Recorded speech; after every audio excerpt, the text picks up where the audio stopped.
Okay friends, in case अगर आपके phone में अगर साउंड के रिलेटेड कोई भी इशू या प्रॉब्लम देखने को मिला है, तो इसे आप किस तरह से ठीक कर सकते हैं, देन इसके लिए वीडियो को प्लास तक देख सकते हैं।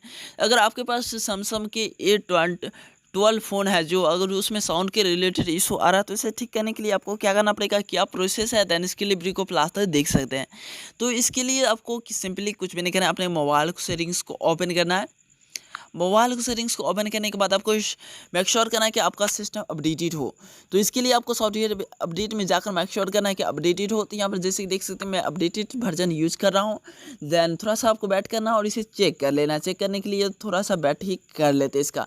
तो यहाँ पर देख सकते हैं ये आपका अपडेटेड है, मतलब 1 अगस्त का अपडेटेड आपको देखने को सिक्योरिटी पेज देखने को मिल रहा है, तो मतलब अपडेटेड है। देन बैक करने के बाद आपको कुछ भी नहीं करना है, अपने को सिंपली रेस्ट सेटिंग्स में जाना है। तो इसके लिए आपको अकाउंट में चले आना है। अकाउंट में यहाँ पर आपको अकाउंट सेटिंग्स देखने को मिलेगा, अकाउंट एंड बैकअप, तो उसमें क्लिक करना है।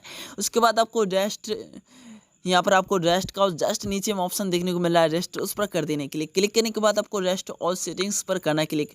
तो यहाँ पर रेस्ट ऑल सेटिंग्स पर कर देना है क्लिक। रेस्ट ऑल सेटिंग्स पर क्लिक करने के बाद आपको जो भी इशू होगा या सैमसंग सिक्योरिटी या कोई भी अदर्स एप्लीकेशंस या कुछ पर्सनल डाटा या कोई भी साउंड के रिलेटेड इशू होगा, तो ऑटोमेटिक वो सेटिंग है वो डिफ़ॉल्ट के रूप में सेट हो जाएगा और ठीक हो जाएगा। इसके लिए आपको रेस्ट ऑल सेटिंग्स पर क्लिक करना है। उसके बाद आपने मोबाइल पिन का कॉन्फर्मेशन पिन डालना, जो आपका स्क्रीन लॉक है उसका पिन डालना जो करेंटली है, और डालने के बाद आपको नेक्स्ट कर देना। फ़ोन एक बार रीसेट, मतलब ऑल सेटिंग्स रीसेट होने के बाद ऑटोमेटिक ये ओपन हो जाएगा। उसके बाद ये सब करने के बाद आपको फ़ोन के पावर बटन को प्रेस करना है, और प्रेस करने के बाद आपको फ़ोन को ऑफ या रीस्टार्ट कर लेना।